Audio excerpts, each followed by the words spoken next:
Hello chess fans, this is Rick from Chess to Progress with number 22 in the series Viewers Games. This one is from Arpit. He says, "Hello Rick, love your channel Chess to Progress. Could you please analyze this game for me? It's a game from chess.com in which I am black. I think my endgame was bad, but white was making mistakes because of which it was a draw. I'm from India and it was 10 minutes per player for the whole game. Looking forward to your analysis. Your advice would be valuable. Regards, Arpit." Let's have a look at Arpit's game. e4, e5, knight f3 and bishop c5, which is an interesting gambit. That pawn on e5 is unprotected. I'm not sure Arpit meant to give up his e-pawn. Anyway, white did not go for it. He did not take on e5, he played d4. After knight takes d5, queen f6 is a good move with a checkmate threat on f2. And then white can play d4. Well, that's a completely different game. Black has to find compensation for the pawn. In the game, the move d4 was played. Arpit took. His opponent took back. h6, bishop e3. Arpit took. Queen takes and knight f6 developing. Knight c3 developing. Arpit castled. Bishop e2. Knight c6 hitting the queen. Queen went to c4. Knight e5 hitting the queen again. Queen back to d4. Rook e8 to protect the knight. White castled queenside. d6 opening the diagonal for the bishop. f4 hitting the knight. Knight went back to c6 attacking the queen. Queen back to c4. Bishop e6 again harassing the queen. That's always nice if you can develop a piece with tempo, as we call it. Develop a piece and at the same time attack something of a higher value of your opponent that will make you gain time. Queen has to play again, queen d3 and knight b4, looking at the a2 pawn with both knight and bishop and attacking the queen again. Comfortable play for black. Queen d4 and c5, once more attacking the queen. But in this case, it's not such a great move because now the d6 pawn is unprotected. Well, it's protected by the queen, but it's attacked twice by queen and rook. So here, white could have taken on d6. Then black can take on a2.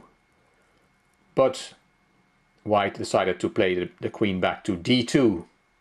Not a good move. Here, Arpit could have taken on a2. And after knight takes a2, there is knight takes e4 as an in-between move. And again harassing the queen. When the queen goes to b3, then you can take the piece back on a2.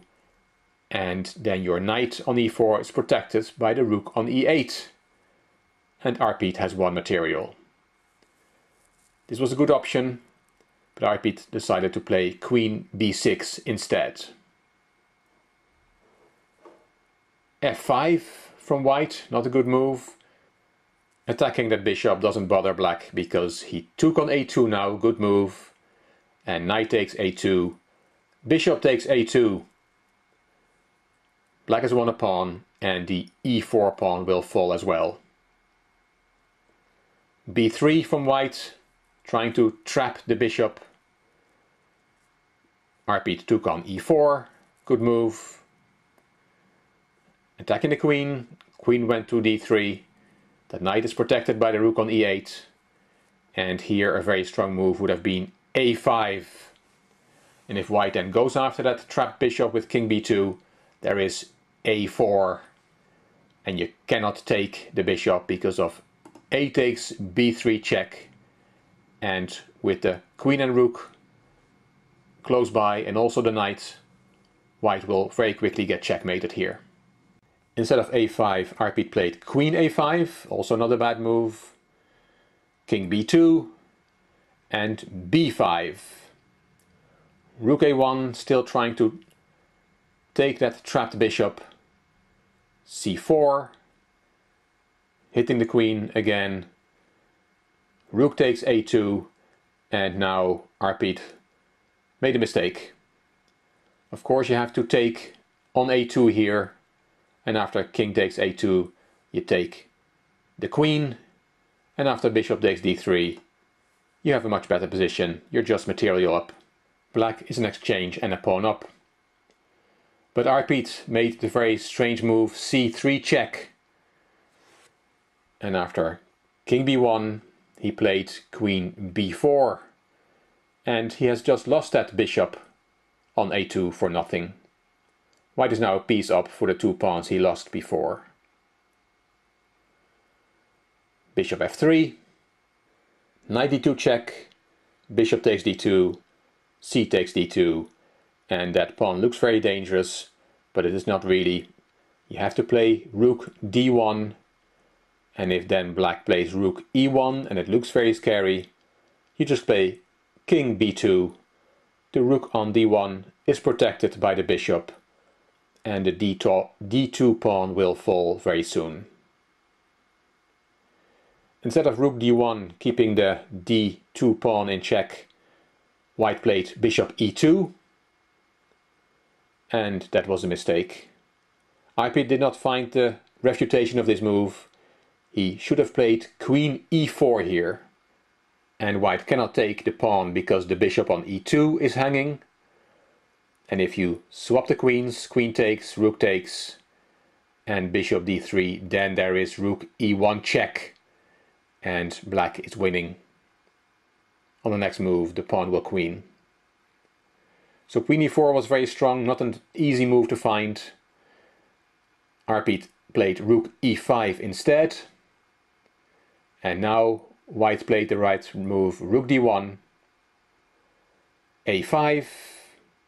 There goes that pawn, queen takes d2, queen takes d2, rook takes d2, rook takes f5, rook takes d6, and after all that chopping off pieces we can see that white is still a piece up, and his only problem is really that he has to reactivate that rook on a2, which is very poorly placed.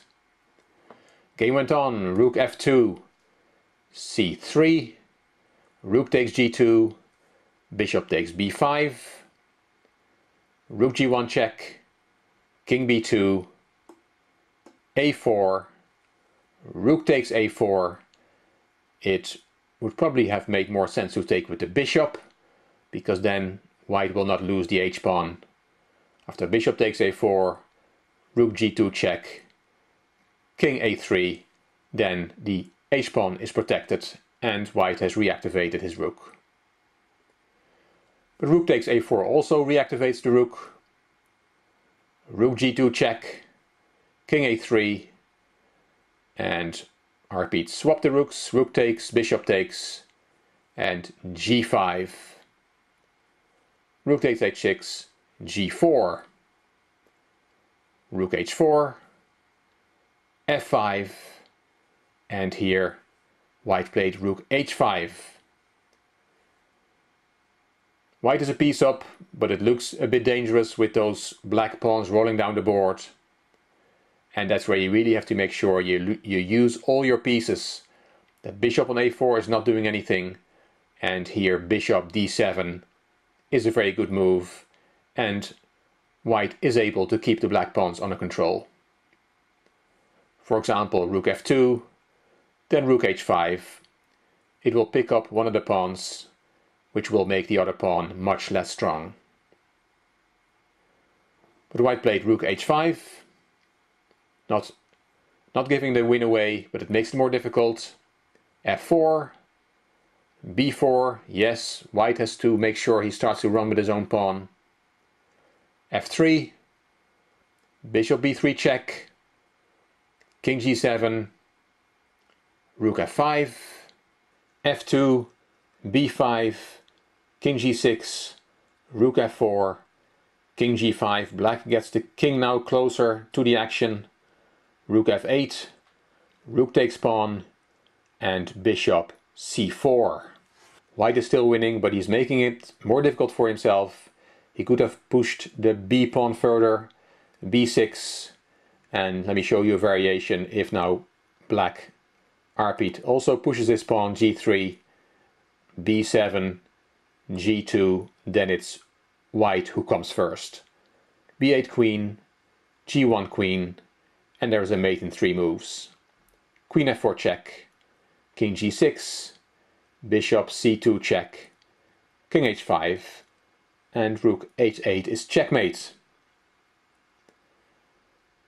But white did not push his pawn to b6, he played bishop c4, g3 from Arpit, rook g8 check, king f4, rook f8 check, king e3, and all white has achieved with those checks is bring the king closer to the action, helping the pawns to promote.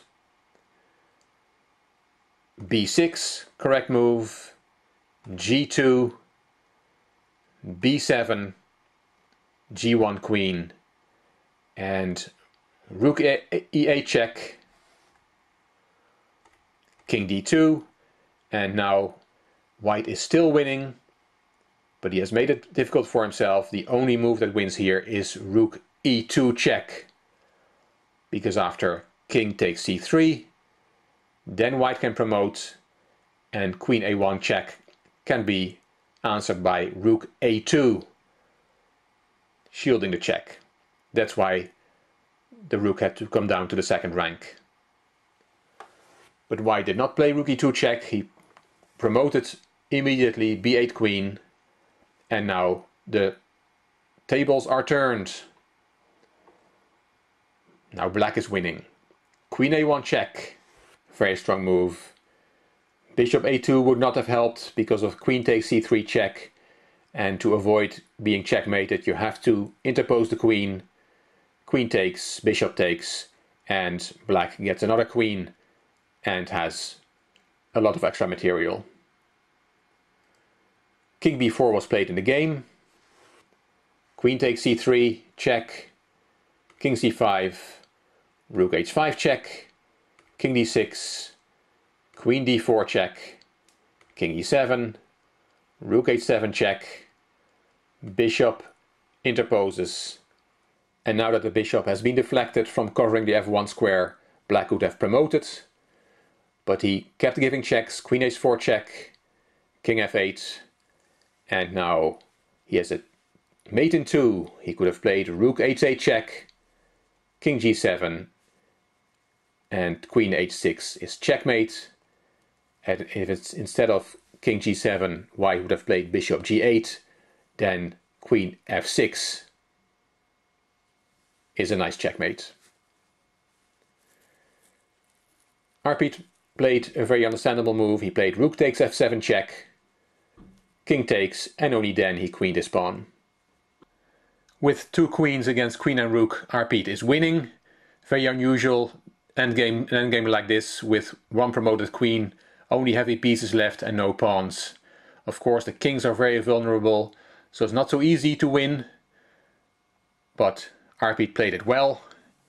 King e6, queen fc4 check, king d7, queen hd4 check, queen d6 interposing, queen b5 check, king e7, queen b7 check, king e6, and here he could have won. Arpit, our hero, could have won on the spot with queen b e4 check. The king has to go to d7, then you take on d6 check, and after the king has taken back, the rook on e8 is unprotected, and you have an easily winning queen and king endgame against a lone king. But instead of queen b e4 check, Arpit took on d6 and went into the endgame of queen versus rook. I don't know the times, but this was a 10-minute game, and this is the 65th move, so I presume both players only had seconds left. After king takes d6, well, the game went on for another 15 moves. Arpit played it well. He brought his king closer to try and checkmate the white king. Let's jump to move 79. Here, king f7 to e8 was played by white, and black is still winning. He has to play king g6 and continue playing. It is a win, queen versus rook, but it's not so easy. And here he made a mistake. He played king h7, and after rook f7, the queen was pinned. Queen takes f7, king takes f7, and after 81 moves, 2 kings were on the board. That's the spirit. Play on till bare kings. The game ended in a draw. A very long game, full of twists and turns, but quite instructive and quite entertaining, I thought. Thank you, Arpit, for sending me this game. Hope you liked this game. Hope you liked the story of Arpit's adventure. If you did, please give it a thumbs up. Please subscribe to the Chess2 Progress channel. I'm looking forward to your comments. And if you liked the video, it would be great if you could share it on YouTube. You also may want to check out my Chess2 Impress channel. The link is in the description box. This is Rick from Chess2 Progress. Thank you very much for watching.